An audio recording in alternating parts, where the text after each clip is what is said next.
Okay, so a lot of people have been wondering where I get my FNaF models, which is kind of weird since I always put them in the description. But I'm going to make a short tutorial on how to get them anyways, because... Alright, so we're just going to head over to DeviantArt and look up FNaF Blender 2.8 or 2.8 Plus, doesn't really matter.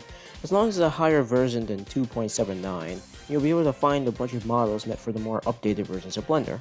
There's even some public collections that you can find that are meant specifically for 2.8 ports. Now, here's how to download them. Click on the pack that you want to download and it will take you to the page.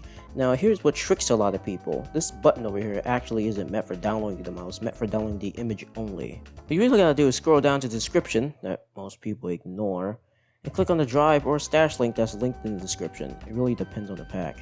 If your pack has a stash link and the stash link isn't working, then what you gotta do is log into stash using your DeviantArt account, then go back to the download and it should be working then.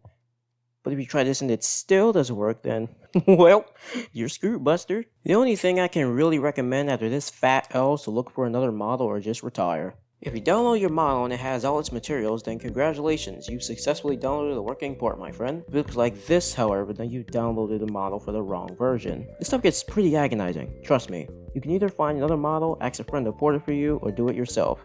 I would make a tutorial on that, but I haven't done accuracy in about like a year, so I'm just as confused as you are. The only thing I can say is open the model on 2.79, try and replicate all the materials with nodes as best as you can, or to look at other porters materials for reference. It helps a lot. Now this is a completely different topic, but for some settings that you could use with Eevee to make accurate renders, there'll be a video by Rosman in the description on how to do that. I also put a Twitter thread in the description by Shy explaining how to make your reports look more accurate. Trust me, you won't regret it, this stuff is pretty helpful.